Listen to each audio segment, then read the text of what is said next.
¿Alguna vez has tenido la sensación de que el amor no se va con un portazo, sino que se evapora lentamente, como el agua que dejas en un vaso y un día, simplemente, ya no está? No hay un momento exacto, no hay una pelea final que puedas señalar en el calendario como el día del fin. Lo que hay es una ausencia que empieza a crecer, una desconexión que se instala en el centro de tu vida y que te hace dudar de tu propia percepción de la realidad. Esta no es la muerte súbita de una relación, es algo mucho más confuso y doloroso. Es la anestesia emocional, un proceso en el que uno de los dos decide, de manera consciente o inconsciente, dejar de sentir para no tener que confrontar, para no tener que tomar una decisión. Y tú, que sigues sintiendo, te quedas al otro lado de un cristal invisible, viendo cómo la persona que amabas se convierte en un extraño que duerme a tu lado. Te dices a ti misma que es el estrés del trabajo, que está pasando por una mala racha, que es un arquitecto de 42 años con demasiada presión sobre sus hombros. Buscas cualquier justificación externa porque la verdad interna es demasiado aterradora para admitirla. Su desinterés no es una fase, es una decisión. En este espacio no vengo a darte falsas esperanzas ni trucos para recuperarlo. Vengo a ofrecerte algo mucho más valioso, claridad. Vengo a entregarte un mapa para que puedas navegar por esta niebla de confusión, para que entiendas las señales inequívocas de que la conexión emocional se ha roto, y para que, con esa claridad, puedas recuperar el poder sobre tu propia vida. Porque en las relaciones de adultos, la responsabilidad es la base de todo, y la primera responsabilidad que tenemos es con nosotras mismas, con nuestra paz mental y con nuestra dignidad. Vamos a encender una luz en medio de esa oscuridad, y aunque lo que veamos duela, te prometo que será el primer paso para sanar. Esta anestesia emocional tiene un efecto secundario devastador. Te hace creer que el problema eres tú. Comienzas un diálogo interno agotador en el que te conviertes en tu propia fiscal y verdugo. ¿Dije algo malo? ¿Hice algo que lo alejara? Quizás si fuera más paciente, más comprensiva, más delgada, más divertida, ¿él volvería a ser el de antes? Este cuestionamiento constante es una forma de violencia psicológica autoinfligida, alimentada por la ambigüedad de su comportamiento. Él no te dice que ya no te quiere, pero tampoco te demuestra que le importas. Te mantiene en un limbo, en una sala de espera emocional sin fecha de salida, y en ese limbo, tu autoestima se desangra gota a gota. Empiezas a caminar de puntillas por tu propia casa, a medir cada palabra, a evitar ciertos temas para no molestarlo, para no romper esa frágil apariencia de normalidad. Sin darte cuenta, dejas de ser una compañera para convertirte en una cuidadora de su comodidad, sacrificando tu propia necesidad de conexión y validación. El nosotros que construyeron juntos se ha fracturado silenciosamente en dos yo que cohabitan en el mismo espacio físico, pero en universos emocionales distintos. Él en su mundo, protegido por su indiferencia, y tú en el tuyo, luchando desesperadamente por encontrar una grieta en su muralla para volver a conectar. Este proceso te va vaciando por dentro, te convierte en una versión ansiosa y diminuta de ti misma. Y es fundamental que entiendas que no estás loca, no estás exagerando y no eres demasiado sensible. Tu intuición te está gritando una verdad que tu corazón se niega a aceptar, y mi objetivo hoy es darle voz a esa intuición. Y antes de seguir, quiero hacer una pequeña pausa. Si algo de lo que estoy diciendo resuena contigo, si sientes ese nudo en la garganta de quien por fin se siente entendida, quiero que sepas que este espacio es para ti. Esto es más que un canal. Es una comunidad de personas que buscamos construir relaciones más sanas, empezando por la relación con nosotras mismas. Si quieres ser parte de este viaje, si quieres seguir profundizando, te invito a que te suscribas. No como un número más, sino como una persona que ha decidido tomar las riendas de su bienestar emocional. Y si te sientes cómoda, comparte en los comentarios una sola palabra que describa cómo te sientes ahora mismo. A veces, ponerle nombre al sentimiento es el primer paso para liberarlo. La primera señal, la más fundamental y a menudo la más normalizada, es lo que yo llamo la muerte de la economía de la presencia. Piensa en la presencia no como un estado, sino como una moneda, como el recurso más valioso que tenemos. Al principio de la relación, él invertía su presencia en ti de forma generosa, casi derrochadora. No me refiero solo a estar físicamente, me refiero a la presencia real, a esa cualidad de estar completamente ahí para ti. ¿Recuerdas cuando te escuchaba con todo el cuerpo, con los ojos fijos en los tuyos, absorbiendo cada palabra de esa historia sobre tu día en la oficina? o cuando dejaba el móvil boca abajo en la mesa porque la única notificación que le importaba era la que venía de tu voz. Ese era un hombre invirtiendo su capital más preciado, su atención plena, en el proyecto de vuestro amor. Ahora, haz un corte y mira tu realidad actual. Es probable que él siga estando físicamente presente. Comparte el sofá, la cama, la mesa. Pero, ¿dónde está su presencia real? Su cuerpo está ahí, pero su mente y su energía emocional están en otra parte. En la pantalla del portátil, en los grupos de WhatsApp, en los problemas de su trabajo, en cualquier lugar menos en la conexión contigo. La economía de su presencia ha cambiado drásticamente. Ahora te da las migajas, el sobrante de su atención, lo que le queda después de haber pagado todas las demás facturas de su día. Las conversaciones profundas se han convertido en un intercambio de datos logísticos. ¿Qué hay para cenar? Pagaste la factura de la luz. Tu vida emocional, tus alegrías y tus miedos, se han convertido en un ruido de fondo que él ha aprendido a ignorar con una cortesía vacía. Esta no es la comodidad de una relación madura. La comodidad verdadera es sentirte completamente vista y aceptada. Esto es un déficit emocional. Es la bancarrota de la atención. Es la primera y más clara evidencia de que ha dejado de invertir en el activo más importante de la relación, tú. La segunda señal es una consecuencia directa de la primera y crea una herida aún más profunda. La llamo la creación de la frontera invisible. Si antes vuestras vidas eran dos territorios con las fronteras abiertas, donde había un libre flujo de pensamientos, miedos y sueños, ahora él ha levantado un muro fronterizo, una aduana emocional por la que ya no tienes permiso para pasar.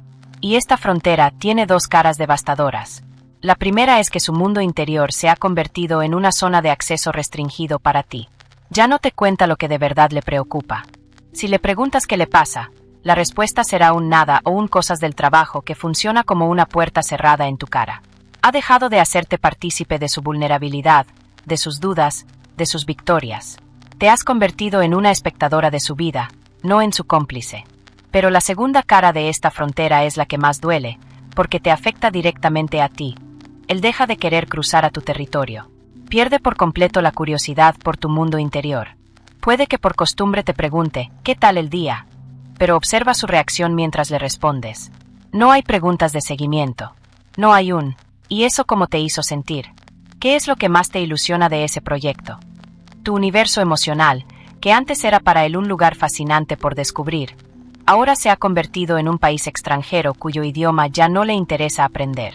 El momento más doloroso es cuando le estás contando algo importante, algo que te remueve por dentro, y ves cómo sus ojos se desvían hacia el teléfono, o cómo su mente se va a otro lugar. En ese microsegundo, la frontera invisible se materializa y te das cuenta de que estás hablando sola. Te das cuenta de que la persona que debería ser tu puerto seguro se ha convertido en un territorio impenetrable. Y esa soledad acompañada es la forma más cruel de abandono. Quiero detenerme aquí un momento de nuevo. Sé que escuchar esto puede ser muy duro, porque es como si alguien estuviera narrando tu propia historia. Si has llegado hasta este punto, es porque eres increíblemente valiente. Estás haciendo el trabajo emocional que muchísima gente evita toda su vida. Y quiero que sepas que no estás sola en esto. Mira los comentarios, lee las historias de otras mujeres. Somos una red de apoyo invisible pero poderosa. Si aún no lo has hecho, únete a nuestra comunidad suscribiéndote. Y me encantaría que fueras un paso más allá.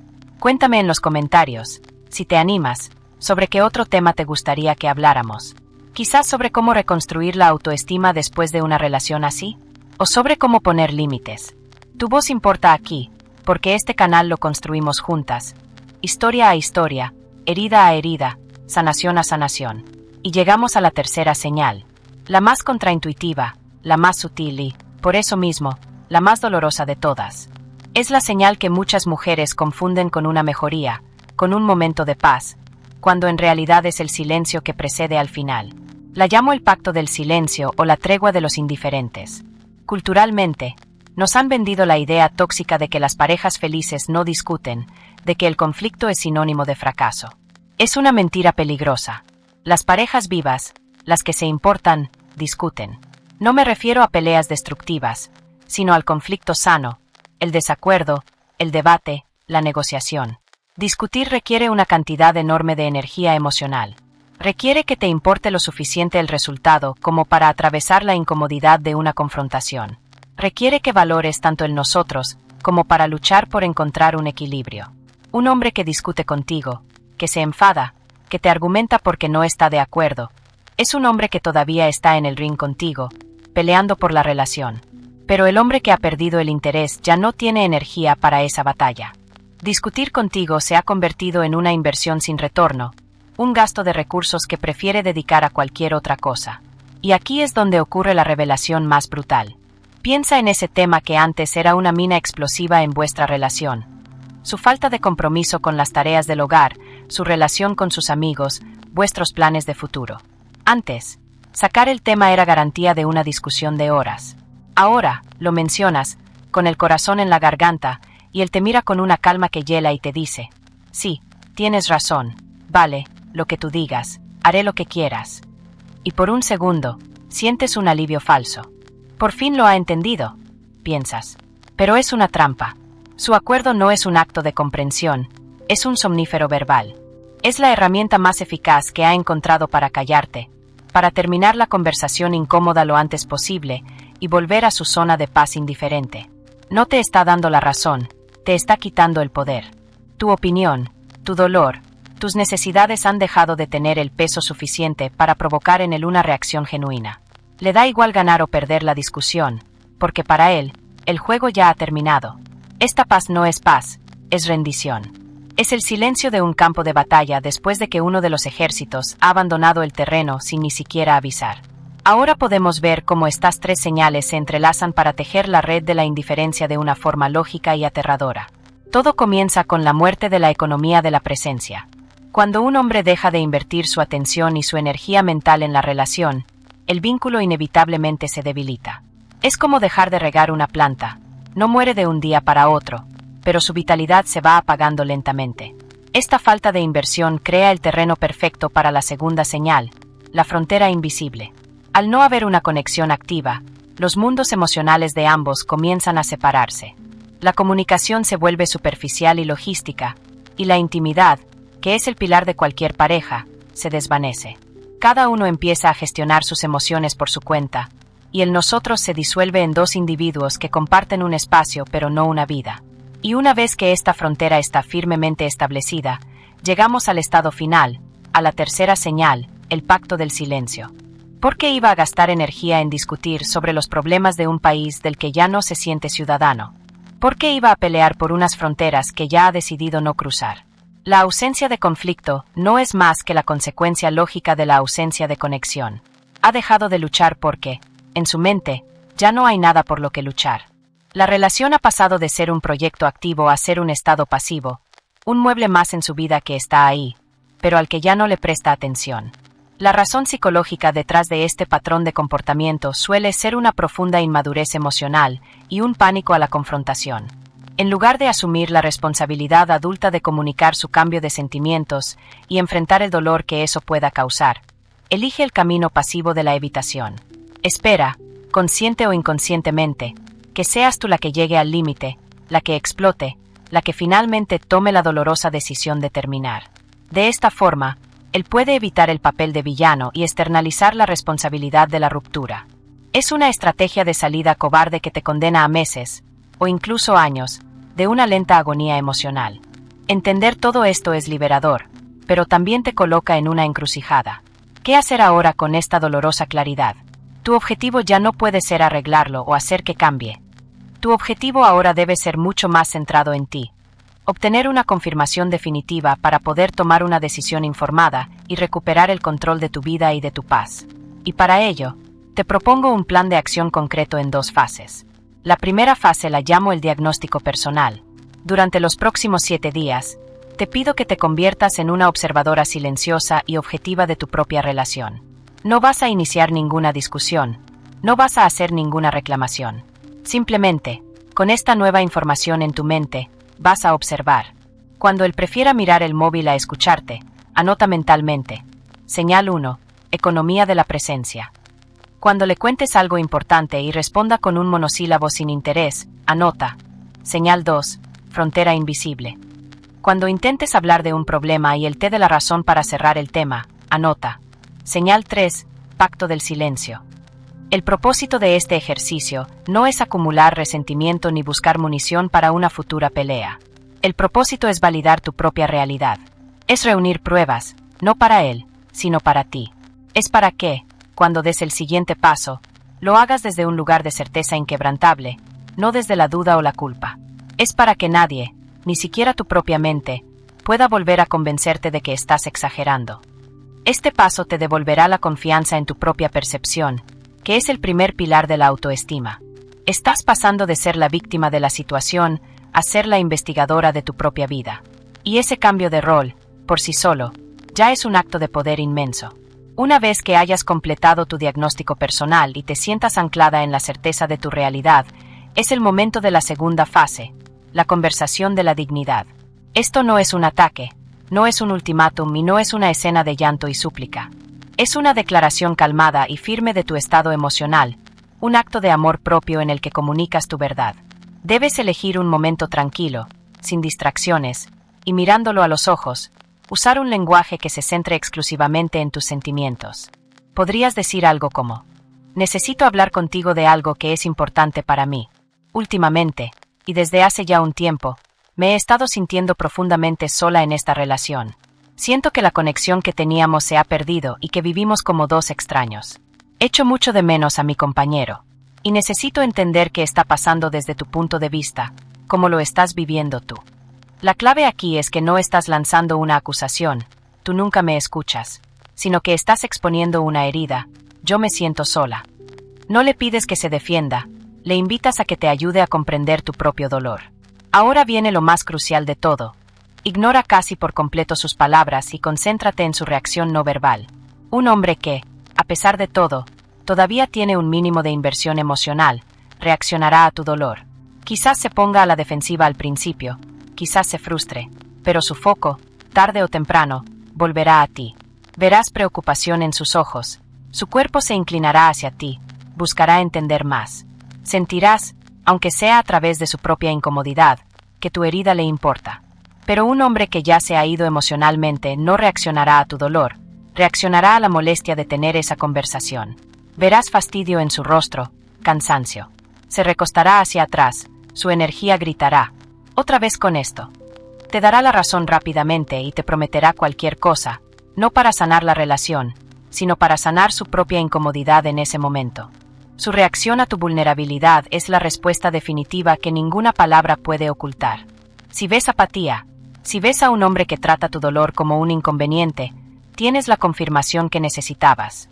Estás intentando revivir a alguien que ya no tiene pulso. Y aquí te encuentras, en la bifurcación más aterradora. Por un lado, el camino de la ruptura, con su vértigo de soledad, incertidumbre y el miedo a tener que empezar de cero. Por otro, el camino de seguir como hasta ahora, con la certeza de una desolación cotidiana, de sentirte invisible y silenciada cada día de tu vida. La sociedad, las películas y nuestras propias inseguridades nos han enseñado a temerle patológicamente al primer camino. Nos han grabado a fuego la idea de que una mala compañía es preferible a la soledad. Pero hoy te invito a desafiar esa creencia y a hacerte una pregunta más profunda. ¿Qué da más miedo que la soledad? La respuesta es la desolación. La soledad es un estado físico, es estar sin otra persona. La desolación es un estado del alma, es sentirte radicalmente sola mientras estás en los brazos de alguien. No hay silencio más ensordecedor que el que se comparte con alguien que ya no te escucha. No hay vacío más grande que el que deja una presencia ausente. Hemos normalizado un modelo de amor de supervivencia, un amor de mínimos donde nos conformamos con la ausencia de peleas en lugar de exigir la presencia de alegría. Nos conformamos con la coexistencia pacífica en lugar de anhelar la complicidad vibrante. Pero el amor adulto no es un pacto de no agresión. El amor no es la ausencia de lo malo, es la presencia abrumadora, constante y deliberada de lo bueno. Es una elección consciente que dos personas toman cada mañana al despertar. La elección de seguir presentes, de seguir curiosos, de seguir invirtiendo, de seguir reparando juntos las grietas que inevitablemente aparecen. El verdadero miedo no debería ser a un adiós, sino a una vida entera de buenos días, que se sientan como una despedida. Si has llegado hasta el final de este viaje, quiero que te lleves una verdad fundamental. Este dolor agudo que sientes ahora, esta profunda decepción, no es la prueba de tu fracaso. no significa que no seas suficiente o que no seas digna de amor. Todo lo contrario. Este dolor es el coste de tu matrícula en la lección más importante de tu vida adulta, la lección de tu propio valor. Has aprendido, por la vía difícil, cuál es el límite innegociable de tu dignidad. Has descubierto en tu propia piel que la indiferencia es una forma de violencia pasiva y que tu necesidad de ser vista y escuchada no es un capricho, sino una necesidad humana básica, tan esencial como el aire que respiras. La persona que está terminando de ver este video ya no es la misma que empezó. Ahora tienes un detector interno de indiferencia, calibrado con la precisión de tu propia experiencia. Quizás el propósito de esta relación, su regalo oculto y doloroso, no era hacerte feliz para siempre. Quizás su verdadero propósito era destruirte lo suficiente para que tuvieras que reconstruirte desde cero, pero esta vez, sobre una base inquebrantable, tu amor propio. Te ha mostrado con una claridad meridiana todo lo que no quieres y no mereces, para que ahora puedas buscar, con una convicción implacable, todo lo que sí. Aferrarte a la sombra de lo que fue es renunciar a la luz de lo que puede ser. La pregunta que queda en el aire ya no es, ¿qué hago para que él cambie? La pregunta que de verdad importa, la que define tu futuro, eres tú. Tu paz, tu vida, tu dignidad. Porque la verdadera libertad no consiste en encontrar al hombre perfecto, sino en convertirte en la mujer que ya no le entrega a nadie el poder de hacerla sentir invisible.